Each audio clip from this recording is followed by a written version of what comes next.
अभी पहले हमारी इनकी माताजी से मुलाकात हुई है, इन बच्चियों से मुलाकात हुई है, उसके बाद पिताजी से हुई है श्रद्धांजलि देने के बाद। और हमने यही आश्वासन पीड़ित परिवार को दिलाया है कि न सिर्फ आज बल्कि आगे आने वाले समय में अगर आप लोगों ने अनुराग यादव खोया है तो हम लोग भी अनुराग यादव ही हैं, हम भी आपके भाई हैं, हम भी आपके बेटे हैं। आगे आने वाले समय में हर सुख दुख में हम लोग आपके साथ खड़े हैं। कमी को तो नहीं भर पाएंगे, लेकिन हाँ जितना भी हमसे हो पाएगा उस तरीके से इस पीड़ित परिवार के आंसू पोंछने का हम जरूर काम करेंगे। न्याय की कोई ऐसी प्रक्रिया नहीं हो पाई जिससे परिवार संतुष्ट हो? परिवार की जो चीज़ें पहले से शुरू से मांग है, उन मांगों में कोई ऐसी प्रक्रिया नहीं हुई जिससे कि परिवार संतुष्ट हो सके? अब देखिए, आप बड़े दुर्भाग्य की बात है कि उपचुनाव में इतने व्यस्त हो गए हमारे योगी जी कि उन्हें दिख ही नहीं रहा कि उनके प्रदेश में इतनी बड़ी घटना भी होगी। तो ये तो दुर्भाग्य की बात हमारे लिए है कि हमारे प्रदेश का, हमारे सूबे का मुख्यमंत्री ही अब तक अपना कोई बयान नहीं दे पाया। तो हम तो यही चाहेंगे कि मैं तो सबसे पहले धन्यवाद कहना चाहूँगा पत्रकार साथियों कि आप लोगों ने इस मुद्दे को हर घर तक पहुँचाने का काम किया है। और इसी के साथ मैं ये भी कहना चाहूँगा कि मामला ठंडा या गर्म का विषय नहीं है, मामला है कि वो बरकरार रहे, आप लोगों की आवाज़ बुलंद रहे। अगर आप लोग ही ठंडे बैठ गए तो फिर इस परिवार को शायद न्याय कोई ना दिला पाए। क्या ये यादव होने की वजह से हुआ है ऐसा कि योगी जी नहीं बोले अभी तक? यादव होने की वजह से नहीं, बल्कि चुनाव की वजह से वो नहीं बोले। नहीं तो यादवों में तो वो बहुत इंटरेस्ट लेते हैं कुछ भी बोलने में। अगर ऐसी घटना थी तो सबसे पहले मुझे लगता है उनसे पहले कोई बोलता ही नहीं, किसी का बयान आता ही नहीं।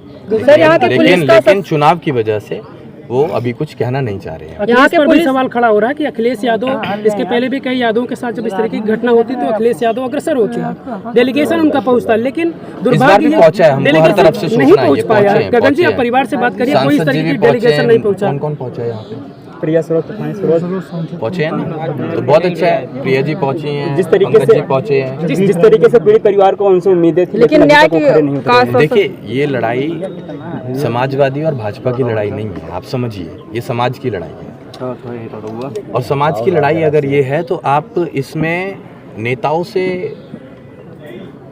कुछ भी एक्सपेक्ट ना करें। समाज क्या इतना सामर्थ्य नहीं रखता है कि वो इस पीड़ित परिवार के आंसू पोंछे? गगन जी, आप पर भी सवाल खड़े हुए थे, शायद आप भी पोस्ट देखे होंगे कि गगन किस हम बिल में बिना घुस गया देखे, है। हमारे पास पहले से ही हमारा रूट बना हुआ रहता है और उस प्लान के हिसाब से हमें कहीं निकलना होता है। हम सिर्फ प्रदेश में नहीं है, हम कब किस प्रदेश में हैं ये आप हम पर नज़र रखिए। एक बार हमारे साथ घूमिए, आप 1 महीना बिता के देखिए, आपको पता चल जाएगा कि हमारा शेड्यूल कैसा होता है। सर, पुलिस प्रशासन द्वारा कहा गया कि ये जमीन खून मांग रही है क्योंकि यादव है, बिना खून खराबा किए हुए नहीं मानेंगे। इस पे क्या कहेंगे आप? एक पुलिस प्रशासन द्वारा जो छवि यही है। देखिए, मैं ऐसी कोई भी बात नहीं कहना चाहूँगा जिससे कि हिंसा उत्पन्न हो।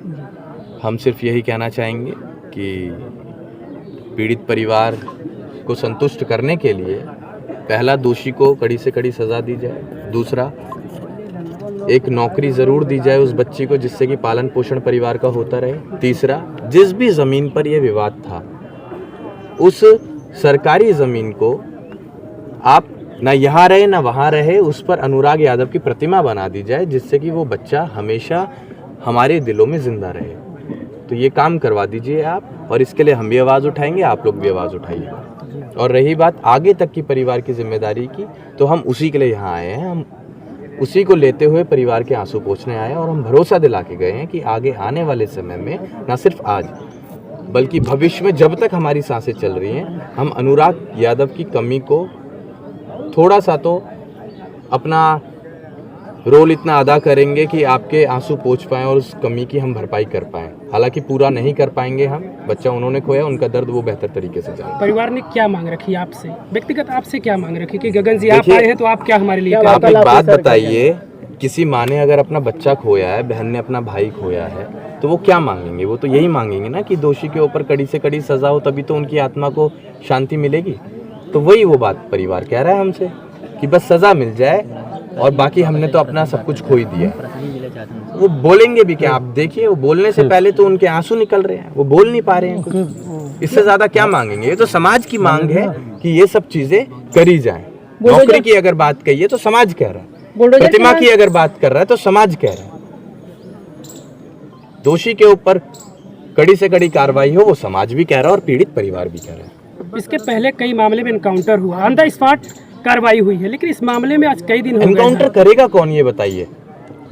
जो पहले करते आए हैं, जो लोग सरकार में हैं वही करेंगे ना, वही करेंगे ना। करवाइए एनकाउंटर, हम तैयार हैं। हमने तो साफ कह दिया कि ऐसा व्यक्ति जो इतनी दरिंदगी कर सकता है, इतने बेरहम तरीके से एक समाज के ही बच्चे की गर्दन काट सकता है, तो वो हमारे समाज का नहीं हो सकता है। ऐसे आदमी का हम विरोध करते हैं और उसे यादव बिल्कुल ना कहा जाए। अब चाहे एनकाउंटर करो या उसे गोलियों से छन्नी कर दो, हमें ऐसे व्यक्ति से कोई मतलब नहीं जिसे वो माँ नहीं दिखी, जिसे वो बहन नहीं दिखी, जिसे वो बाप नहीं दिखा, जिसका इकलौता चिराग वो था, तो उसे भी जीने का कोई अधिकार नहीं है। अब जो सजा आपको दिलवानी हो वो दिलवाएं। मैं किसी को यहाँ डिफेंड करने नहीं आया हूँ, मैं किसी की पैरवी करने नहीं आया हूँ। यहाँ मैं स्पष्ट तौर पे आप लोगों को बताने आया हूँ कि आप लोगों का बहुत बहुत धन्यवाद कि आपने ये सूचना हम तक पहुंचाई, और हम इस वक्त परिवार के सिर्फ आंसू पोंछने आए हैं और उन्हें भरोसा दिलाने आए हैं कि हम उनके साथ आगे भी खड़े हैं। अनुराग की छोटी बहन ताइक्वांडो खेलती है, वो भी अनुराग की तरह से बेहतर खेले, क्योंकि अभी हाल ही में बलिया से वो ब्रॉन्ज मेडल जीती है।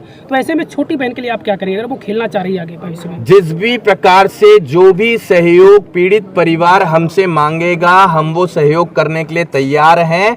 हमारे घर में आरबीआई की मशीन नहीं है, लेकिन हमारी जुबान में इतनी ताकत है ऊपर वाले के आशीर्वाद से कि अगर हमने झोली फैला दी तो इस परिवार को कभी किसी के सामने घुटने टेकने की, हाथ जोड़ने की जरूरत नहीं पड़ेगी। हम सब खड़े रहेंगे इनके लिए, हम सब खड़े रहेंगे। कभी कभी ऐसा भी होता है कि जब चीजें वायरल हो रहती है तो लोग आके आश्वासन देते हैं, उसके बाद किसी का पता भी नहीं चलता है। क्या आप एक बात बताइए, वायरल होने के लिए अगर आ रहे होते तो हम घर पे ही बैठ के काम कर लेना, हम आपका रोज नहीं घूम कर- क्यों रहे? आश्वासन की बात कर रहे हैं। आश्वासन की अगर बात है तो जो लोग करते होंगे ये काम वो जानते होंगे।